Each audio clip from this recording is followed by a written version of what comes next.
Coucou,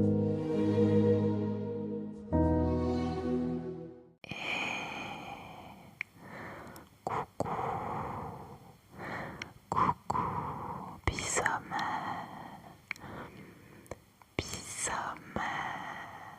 J'espère que vous allez toutes et tous très très bien. Aujourd'hui, je vous retrouve pour une nouvelle vidéo, et bien que je n'ai encore jamais fait, j'avais envie de vous faire un petit retour de lecture. Alors, comme certains le savent, j'aime beaucoup lire. Je lis des romans, de la dark romance, des thrillers psychologiques.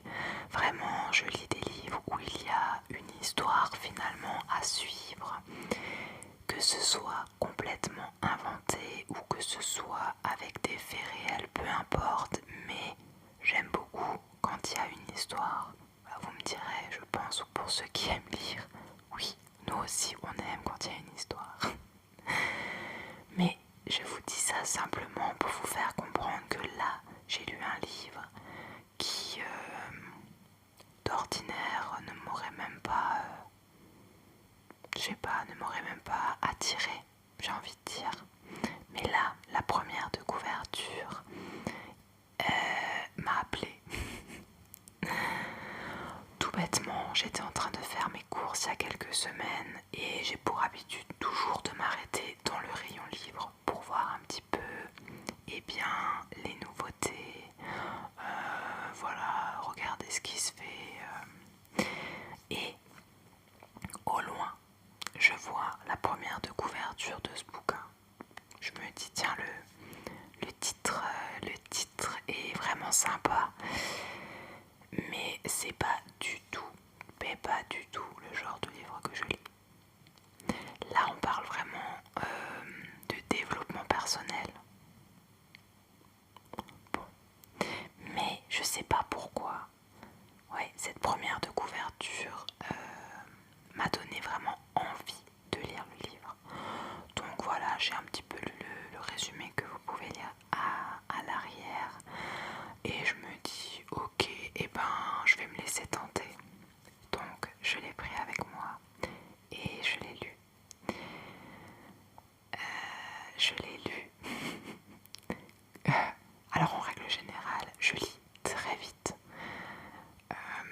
Et là, le livre en lui-même, je l'ai lu très vite. Mais j'ai dû recommencer. Parce que je pense que la première lecture, c'était vraiment de la découverte. Voilà, je lis. Mais je me suis dit, relis et essaye de comprendre. Les amis, ce livre a fait comme un écho avec ma vie. J'ai appris beaucoup sur moi et sur le moi depuis toute petite finalement.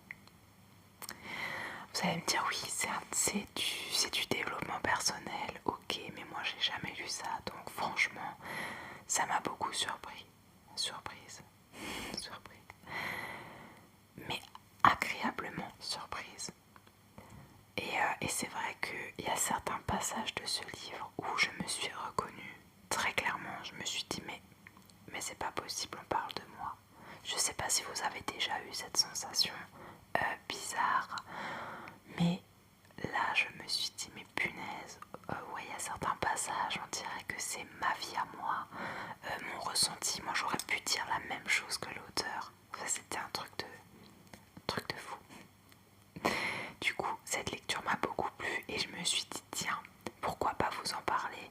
Peut-être que vous aussi, vous aimez bien ce genre de choses, vous avez envie de découvrir ce genre de livre.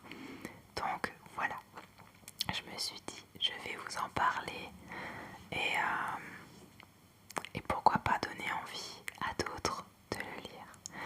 Évidemment, je vais pas spoiler, je n'aime pas ça, moi personnellement. Donc il y a vraiment de tout petits passages que j'avais envie de vous lire, c'est tout.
m'excuserai, j'aurais pu apprendre par cœur quand même, mais j'ai peur de nouveau partir dans tous les sens et j'ai préféré faire des notes pour que ça soit quelque chose de structuré. Vous connaissez ma petite personne, vous savez que je peux très vite partir. Et donc Fabrice Midal, c'est un philosophe et écrivain français. Il est l'un des principaux enseignants de la méditation en France. Bah, je savais pas ça non plus. Et pourtant, j'adore faire de la méditation. Mais je ne connaissais pas ce monsieur. Évidemment, il a déjà écrit de nombreux livres. Et il a aussi fondé en 1993 l'école occidentale de méditation. Alors je peux vous lire aussi des titres de livres qu'il a écrits. Moi je me suis un petit peu renseignée, il y en a certains qui me donnent bien envie. Alors on peut retrouver Foutez-vous la paix. Foutez-vous la paix. C'est toujours des livres qui sont... Ah non, pas toujours. Le Foutez-vous la paix a été édité par Pocket. Ensuite, il y a Suis-je hypersensible, que vous retrouvez aussi chez Pocket. Et les 5 portes. Trouve le chemin de la spiritualité. Celui-ci, vous allez le trouver chez Flammarion. Et là, il vient d'en sortir un nouveau. Enfin, il est paru depuis 2023 quand même. C'est tout ce qui nous empêche d'être heureux et ce qu'il faut savoir pour l'être. Donc voilà. Alors il y en a encore plein d'autres. Hein. Honnêtement, moi je suis allée voir du coup son site internet et c'est vrai qu'il y a pas mal de livres qui sont très intéressants. Mais celui-ci, suis-je hypersensible? C'est une question que je me suis longtemps posée. Je pensais juste être sensible. Ben non, pas du tout. Je suis vraiment quelqu'un d'hypersensible. Et oui, c'est voilà, c'est vraiment ce que j'ai appris en découvrant ce livre. Vraiment, c'était très intense. Il y a des passages où vraiment, pourtant ça m'arrive rarement. Même si ces derniers temps, ça m'arrive souvent, et bien c'est de verser ma petite larmichette parce qu'il y a des passages qui m'ont vraiment touchée et où je me suis bien reconnue. Voilà, je sais pas me l'expliquer, c'est vraiment bizarre, mais ce livre m'a vraiment touchée. Alors dans ce livre, Fabrice Midal nous explique et surtout nous fait comprendre à travers ce livre bien que l'hypersensibilité n'est pas un défaut finalement, mais que cette hypersensibilité c'est une façon particulière pour chacun de ressentir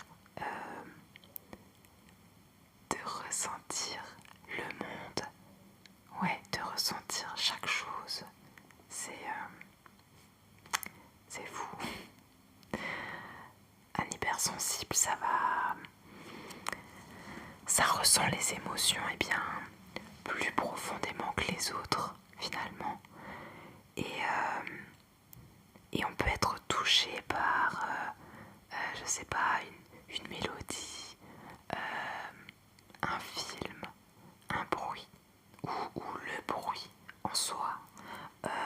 On peut être touché aussi par alors je vais vous parler plutôt moi personnellement. Je peux être touchée par l'atmosphère d'une pièce. Vous voyez, quand je vous disais le j'aime pas, je n'aime plus quand il y a trop de monde, et cela peu importe si c'est un endroit ouvert ou clos. Et bien finalement je me rends compte que c'est lié à et je suis sensible du coup à chaque personne et bien autour, le bruit que cela va faire et juste l'atmosphère en fait que ça...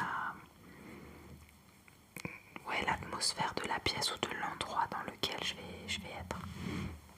Et finalement, eh bien, je ne suis pas toute seule. Je suis pas toute seule. Il y en a plein qui me disent, mais moi aussi, je ressens ci, moi aussi, je ressens ça. Je vais être... Alors, beaucoup disent, je vais être sensible. Oui, sensible, mais est-ce que tu es sensible ou est-ce que tu es hypersensible du coup? Oui, à certaines choses. Et là, je peux vous dire que ça fait quelque temps que, oui, je n'ai plus de doute. Je suis bien hyper sensible à toutes ces choses-là. Et grâce à ce bouquin, en fait, eh bien, je l'accepte. J'accepte cette hypersensibilité et en fait,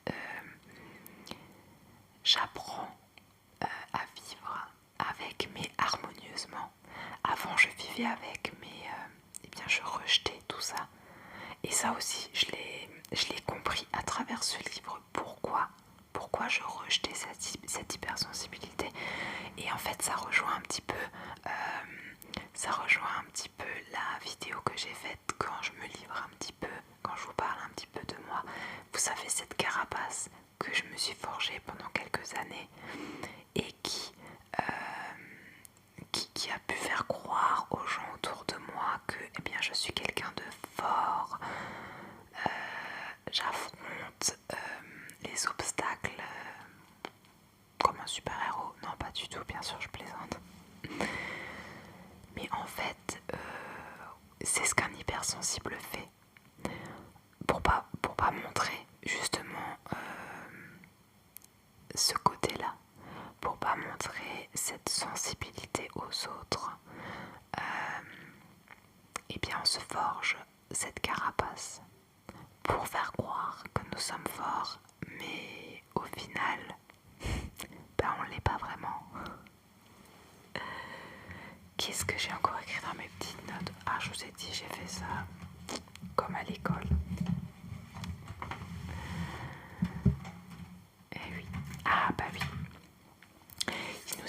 Il nous explique aussi dans ce livre que l'intensité de cette hypersensibilité, eh bien, elle provoque de la fatigue émotionnelle.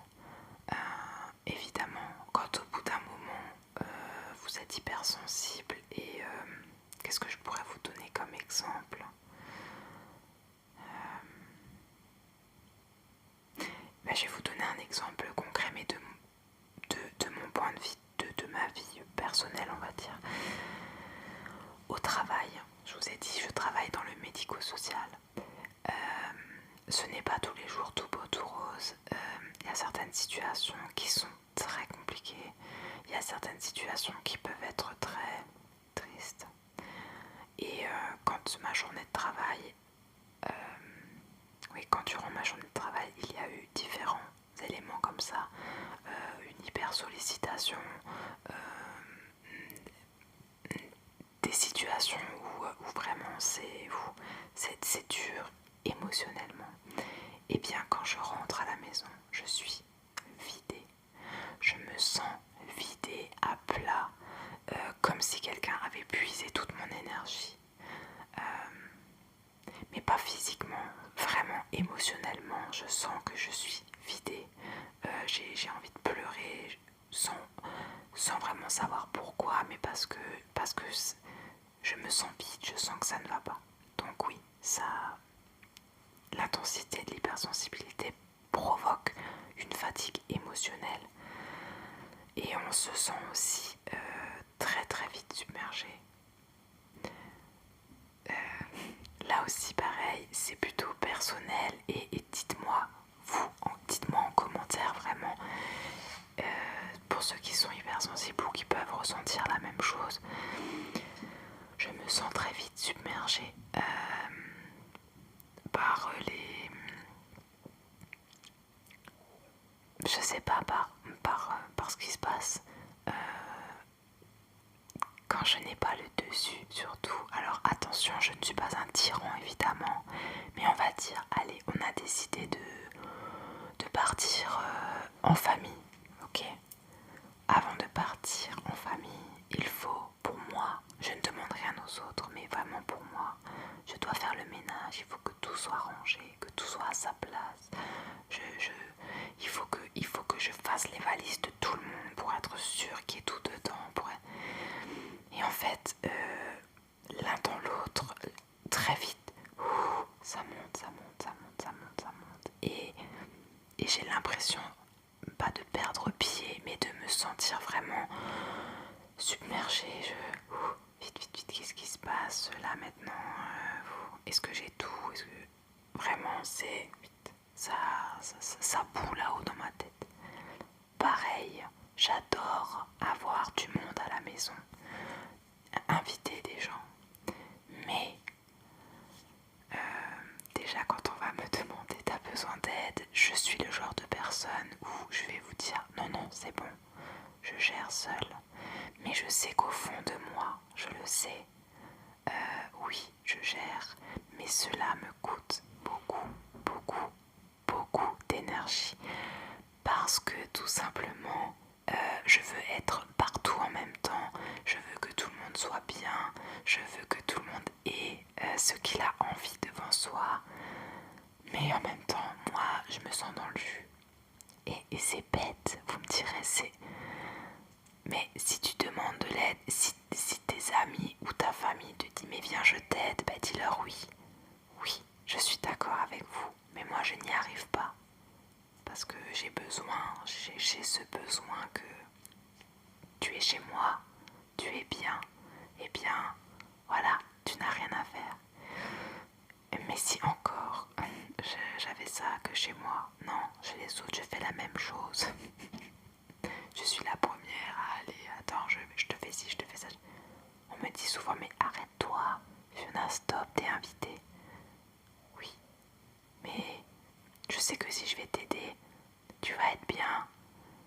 Enfin, bon, bref, c'est un engrenage. Mais grâce à ce livre, moi j'ai compris certaines choses. Et j'ai aussi compris pourquoi certaines situations, certaines choses, eh bien, me touchent ou alors à cet instant-là, je me sens submergée. Voilà, je l'ai compris. Et c'est super parce que du coup, je travaille dessus. Je me sens bien finalement. Qu'est-ce que j'ai encore noté? Oui, bien sûr, dans ce livre, il dit aussi que, eh bien, au lieu de lutter contre sa nature, il propose vraiment d'apprendre à accueillir cette sensibilité, cette hypersensibilité. Et dans ce livre, il y a plein de témoignages. Alors, c'est des témoignages de lui personnellement ou de gens qu'il a côtoyés. Et c'est vraiment formidable parce que on comprend plein de choses. Et attendez un instant. Voilà, c'est bon, excusez-moi. Donc je disais que dans ce livre, il nous dit qu'au lieu de lutter donc contre sa nature, on doit apprendre à l'accepter. Et du coup, il nous dit d'écouter nos émotions. Il parle aussi beaucoup de l'acceptation de soi. Ce que j'ai eu toujours beaucoup de mal à faire, mais croyez-moi vraiment sincèrement que depuis que j'ai lu ce livre, il y a énormément de choses, que ce soit sur ma vie actuelle ou ma vie du passé, que j'ai compris et que finalement, eh bien j'accepte. C'est comme ça, j'accepte. Donc en bref, vraiment en bref, Fabrice Midal nous dit que l'hypersensibilité, ce n'est pas une faiblesse. Vraiment, ce n'est pas une faiblesse. C'est juste une manière plus intense et plus vivante de ressentir le monde finalement. Et lorsqu'on apprend à accepter tout ça, eh bien, ça peut vraiment devenir, comment dire, une véritable force. Vraiment. Et ouais, je sais pas, en fait, j'avais vraiment envie de vous faire un retour sur ce livre parce que waouh, je sais pas, j'ai trouvé ça génial. Alors bon, c'est la première fois que je fais un retour de lecture. Je savais pas trop comment m'y prendre, comment aborder le sujet. Donc j'espère vraiment que je vous donne quand même envie de lire ça. Donc je vais vous lire le petit résumé. Et après je vous lirai 2 passages. Même s'il y en a plein que j'ai aimé. Mais voilà, je vais vous en lire 2. Et donc voilà. Donc c'est un livre, encore une fois, de Fabrice Midal. Suis-je hypersensible? Vous vous sentez différent des autres. Vous êtes bousculé par trop d'émotions, trop de pensées, trop de sensations. Vous vous en voulez de ne pas être calme, raisonnable, zen.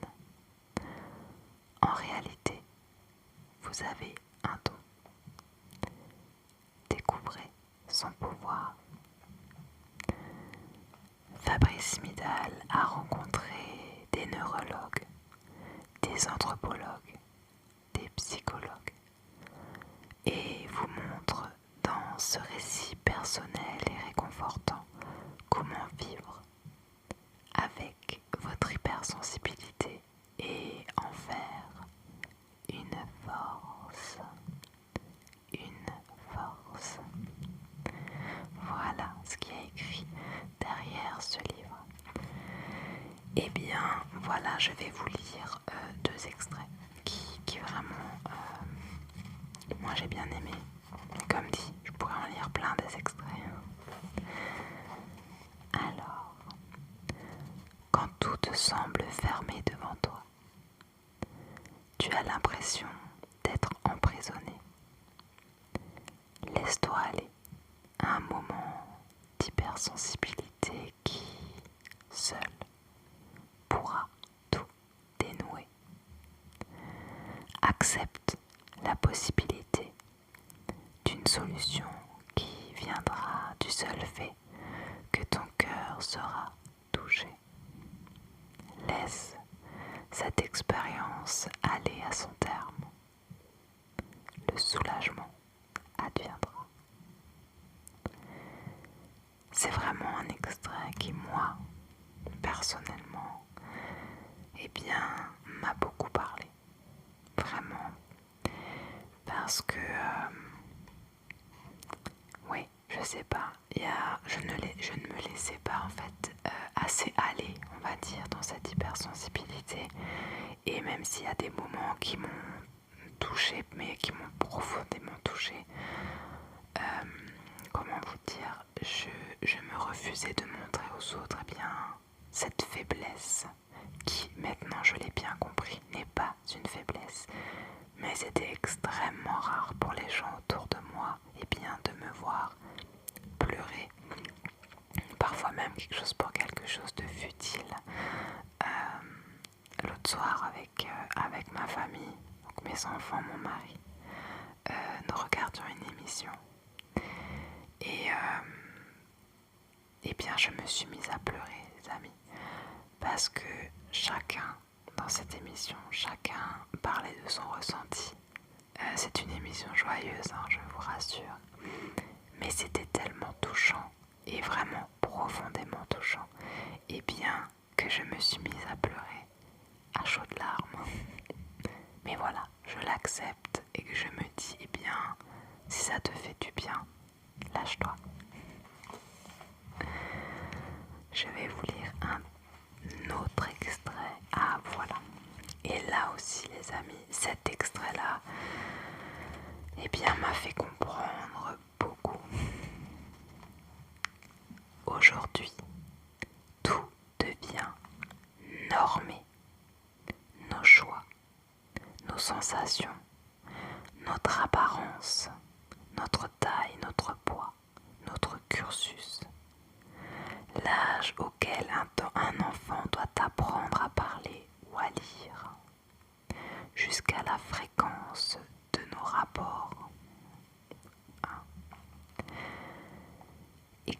essentiel,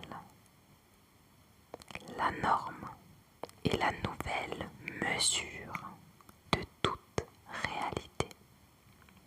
Elle nous écrase dans notre individualité et notre singularité. Et son poids est d'autant plus lourd que malgré tous nos efforts de normativité, nous ne correspondons jamais en tout point à la norme. La norme a cessé d'être raisonnable et crée beaucoup de souffrance. Chacun se sent anormal pour une raison ou pour une autre. Et effectivement, chacun l'est puisque la normalité est une fiction. Heureusement d'ailleurs que nous sommes anormaux. Je ne t'aime pas parce que tu es normal, mais parce que tu es singulier. Et cet extrait-là, les amis, cet extrait-là, j'ai envie de dire, c'est l'histoire de ma vie. Vraiment, c'est l'histoire de ma vie. On m'a toujours dit, tu n'es pas normal parce que si, parce que ça, tu n'as pas un poids normal, tu es trop grande alors tu n'es pas normal, tu aimes ci, tu aimes ça. Mais non, je suis normale à ma façon. Nous sommes tous normaux parce que, eh bien parce qu'on est comme ça et puis c'est tout. Vraiment, et puis c'est tout. Oui, on n'a pas besoin de rentrer dans des cases. Ça, c'est la société qui veut ça. Et ben non, on est tous différents. On a tous un parcours de vie différent. On a tous des envies différentes. Donc, nous sommes anormalement normal. Non, je sais pas. Eh bien non, mais nous sommes tous singuliers. Et voilà. Donc oui, ce livre m'a appris beaucoup de choses. Et ce passage-là, vraiment, c'est ce passage-là qui m'a vraiment ouvert les yeux. Et je me suis dit, mais oui, en fait, toute ton enfance, on te disait que tu n'étais pas normal, alors que, bah si, c'est quoi ce mot normal finalement? Ah oui, tu rentres pas dans les normes. Ah ouais, et ouais, ça on me l'a dit tellement de fois. Et aujourd'hui, eh bien, non, c'est vrai. On est tous anormalement normal. Donc voilà les amis, juste un petit retour de ce petit bouquin. Il est vraiment très rapide à lire. Simple, bon, il y a quand même des mots. J'ai dû relire plusieurs fois certains mots parce que je me disais, oula, déjà c'est compliqué à dire. Mais bon, sinon oui, il est très rapide à lire. Si vous voulez faire comme moi et retourner dedans parce que pour comprendre d'autres choses, bah faites-le. Vraiment, moi ce bouquin, bah, c'était une belle découverte. Comme dit, c'est pas quelque chose que j'ai l'habitude de lire, donc ouais, moi ça m'a bien plu. Voilà, dites-moi ce que vous en pensez, dites-moi si vous connaissez Fabrice Midal, si vous avez déjà lu ce bouquin ou si vous avez déjà lu d'autres livres du genre développement personnel. Bon, voilà, moi ça m'intéresse bien, c'est vraiment chouette. Voilà, je regrette pas mon achat, je regrette pas cette lecture. Et j'espère que ce petit retour, eh bien, vous aura fait plaisir. Un petit pour la vignette. Voilà. En tout cas, eh bien, je vous souhaite à toutes et à tous, à toutes et à tous, oui, eh bien, une excellente soirée, une belle nuit, peut-être une belle journée en fonction de quand vous allez regarder cette vidéo. Je vous fais évidemment de Dekerschmutz d'Alsace et je vous